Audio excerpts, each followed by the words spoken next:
A year ago, I got an idea to combine my broken armiger with the flying boat from Age of Sigmar. The original idea was to create a walker that would serve as a transportation unit for the Adeptus Mechanicus. They have quite a theme of Da Vinci-like creations and a variety of bipedal units. However, the project came to a standstill when it became quite apparent that my ambition far overexceeded my skill. But I decided to revisit the project today and see if I can fix it.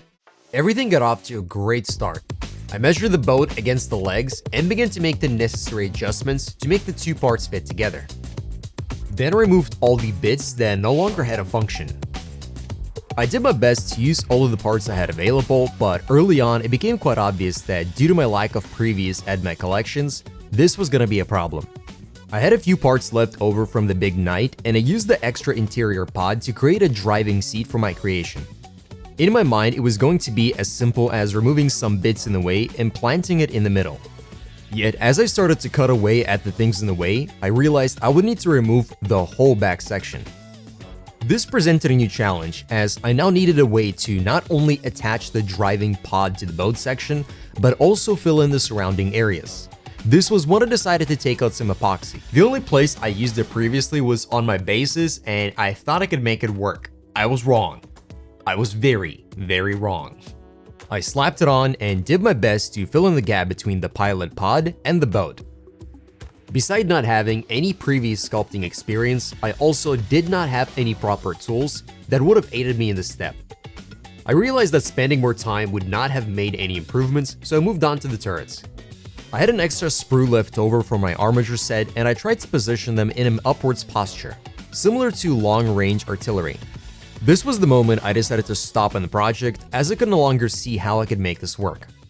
And that brings us to today. With it being Orktober, I thought it'd be the perfect opportunity to revisit this project and make it into an Ork Walker that'll be so awesome the Star Wars AT-ST will just be sitting in a corner and crying the whole time.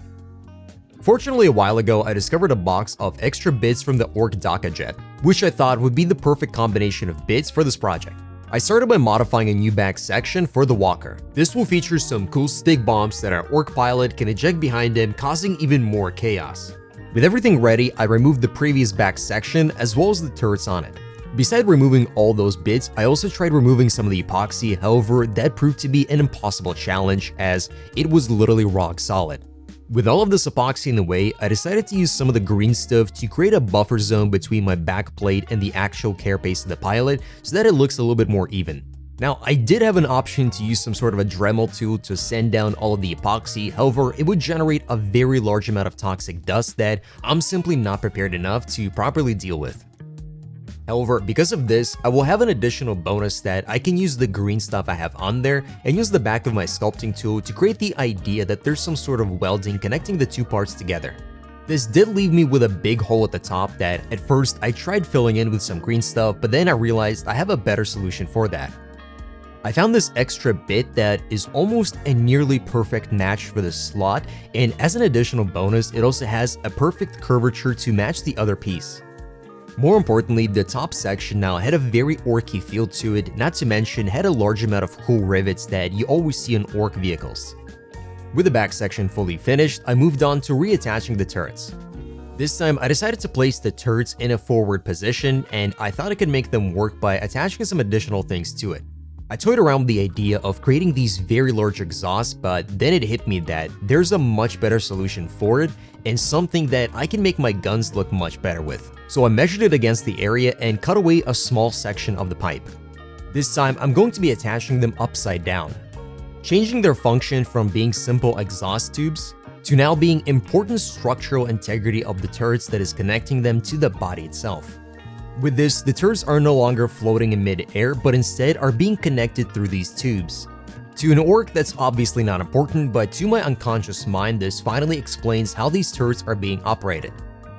More importantly, it's also covering the very sloppy and just awful connection that I created with my epoxy sculpting. Finally satisfied with the main guns, I moved on to creating some more Dakka. Now, because these bombs are clearly not self-propelled, we have to use the Gork and Mork's first law of motion, which is that Dakka in motion stays in motion. So the way this chicken fires these bombs is that it just runs very, very fast, it stops, and then the bombs just continue flying forward. It's not a great solution, but it's an Ork solution. With that, I finally felt satisfied that this walker was a full force of orc might. But of course, we're gonna need a pilot, and I had the perfect orc for this. I also gave him a tactical blanket because he's meant to be a pilot in the Dakka jet, then never gave him any feet. After base coating the model in a dark umber, I took out the mighty sponge and began to sponge on a dark blue color. I had a crazy idea to attempt a non-metallic dark abandoned steel color for the entire miniature. On one of my previous models, I loved the combination of sponging on contrasting colors and allowing them to blend together as the wet sponge applied the colors. When the colors dry down, they have a much darker appearance and a beautiful organic transition from the flowing wet paint. I made sure that when applying the final orange color that I used a large amount of water to reactivate the blue color underneath. At the same time, using less pressure with the sponge and pressing it down from above, allowing there to be more blue underneath the model.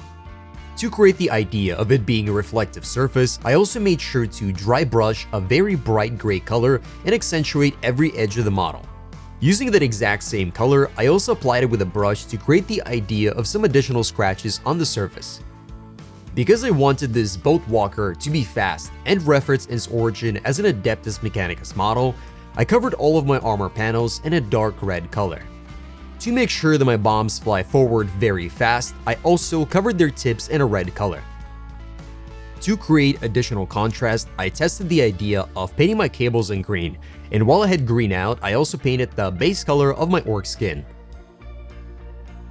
Then using some bright red, I sketched out his red eye lens and the lens on the turrets.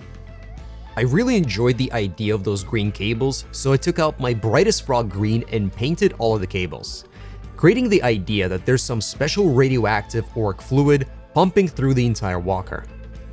To separate the barrels of the turrets from the rest of the walker, I painted them in black and then highlighted them in a warm rubber black.